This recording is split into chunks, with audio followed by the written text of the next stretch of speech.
Hello everyone, আমি বৈশাখী বোস আর আপনাদেরকে আমার ইউটিউব চ্যানেলে স্বাগত। প্রথমে আমার রেসিপিটা বানানোর জন্য যে সবজিগুলো লাগবে সেগুলোর মধ্যে হয়েছে পালং শাক, বেগুন, মূলো, আলু। এগুলো আমি কেটে নিয়েছি আর ভালোভাবে ধুয়ে নিয়েছি। কড়াই তেল দিয়ে দিয়েছি, তেল গরম হয়ে গেছে আমার। এবার বড়িগুলোকে ভেজে নেব। বড়িগুলোকে ছেড়ে দিলাম। এবার ভালো করে ভেজে নিতে হবে বড়িগুলো। এরপর বড়িগুলোকে প্লেটে উঠিয়ে নিলাম।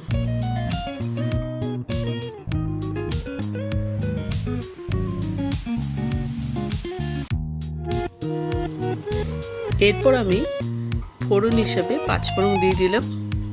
এখানে 1 চামচ পাঁচফোড়ন ব্যবহার করেছি। এরপর সব সবজিগুলোকে আমি দিয়ে দিলাম। আমার প্রিভিয়াস রেসিপিগুলো ওপরে আই বাটনে ক্লিক করলে দেখতে পেয়ে যাবেন আপনারা। আর তাছাড়া ডেসক্রিপশন বক্সে আমি লিঙ্ক দিয়ে দিচ্ছি। দিয়ে ভালোভাবে নাড়াচাড়া করে নিলাম।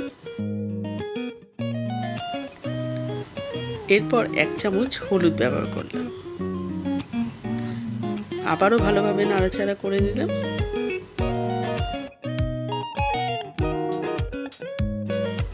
এরপর একটা শুকনো লঙ্কা আমি ফাটিয়ে দিয়ে দিলাম। এতে গন্ধটাও ভালো আসবে, একটু স্পাইসিও হবে।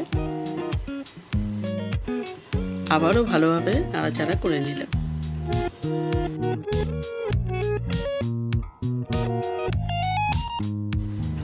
এখানে আমি আন্দাজ মতো নুন ব্যবহার করলাম।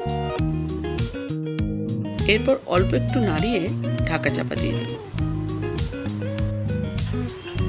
আমি এখানে গুঁড়ো মশলা ব্যবহার করব, সেই কারণে একটা বাটিতে আমি জিরে গুঁড়ো, ধনে গুঁড়ো, মৌরি গুঁড়ো আর লঙ্কা গুঁড়ো 1 চামচ করে পুরো নিয়ে নিয়েছি।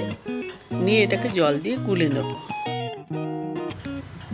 এবার ঢাকা খুলে মশলা যে বাটিতে গুলে রেখেছি সেইটা দিয়ে দিলাম। এখানে আমি এক্সট্রা জল ব্যবহার করব না, কেন সবজি থেকে অনেকটা জল বেরিয়েছে, তার মধ্যে আবার একটু মশলার জলও দেওয়া হলো। এটাতেই ভাপে ভাপে সিদ্ধ হবে। এরপর ঢাকা চাপা দিয়ে দিলাম।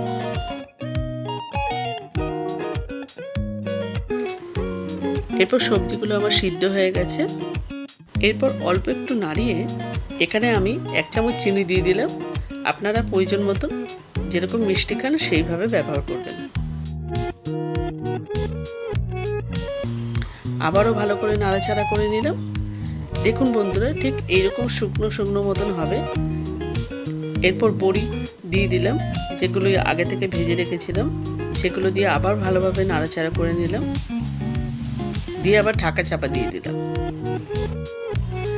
আমরা কম বেশি অনেকেই চচ্চড়ি ভালোবাসি, আর এই শীতকালে সবজি দিয়ে চচ্চড়ি মানে অনবদ্য লাগে।